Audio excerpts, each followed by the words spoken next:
মানুষ ভজলে সোনার মানুষ হবি।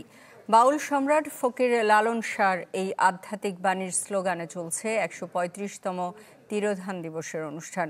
কুষ্টিয়া থেকে লালন স্মরণ উৎসবের খবর জানাতে সরাসরি যোগ দিচ্ছেন শরীফ বিশ্বাস।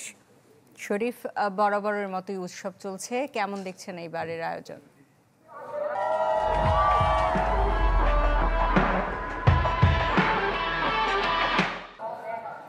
হ্যাঁ সুস্মিতা, আমি এখন রয়েছি আধ্যাত্মিক সাধক ফকির লালন শাহের যে বারামখানা, সে ঠিক বারামখানার সামনে।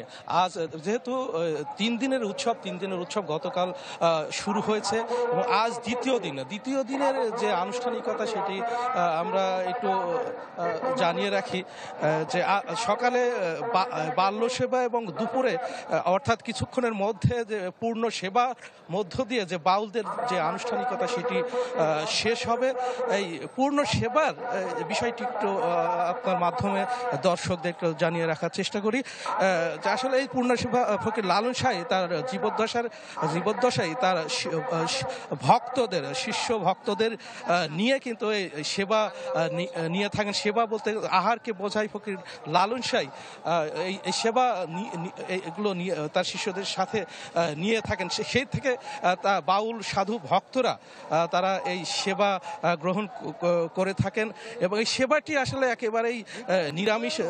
সেবার 5টি উপকরণ আমরা যেটি জেনেছি বা জেনে থাকি যে মাছ, ইলিশ মাছ, তারপরে দই, সবজি, ডাউল এবং ভাত, এই 5টি মানে এই উপকরণ তারা কিন্তু এই খাবার কিন্তু তারা সাধু ভক্তরা খেয়ে থাকেন।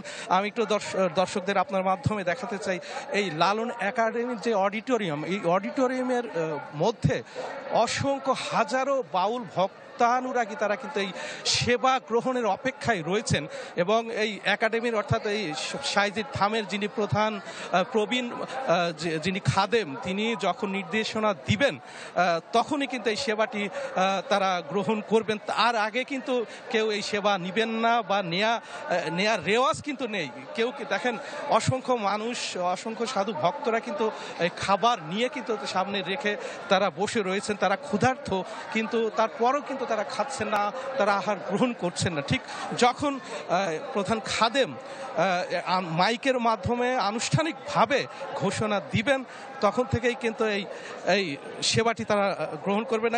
আজ প্রায় লালন একাডেমির আমরা যিনি সভাপতি রয়েছেন কুষ্টিয়া জেলা প্রশাসক, তার কাছ থেকে জানতে পেরেছি প্রায় 15,000-এর বেশি সাধু ভক্তরা কিন্তু এই সেবাটি গ্রহণ করছেন একযোগে।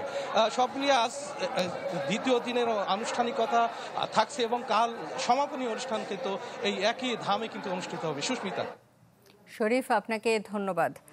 কুষ্টিয়া থেকে আমাদের সাথে যোগ দিয়েছিলেন শরীফ বিশ্বাস, জানাচ্ছিলেন লালন উৎসব বিষয়ে।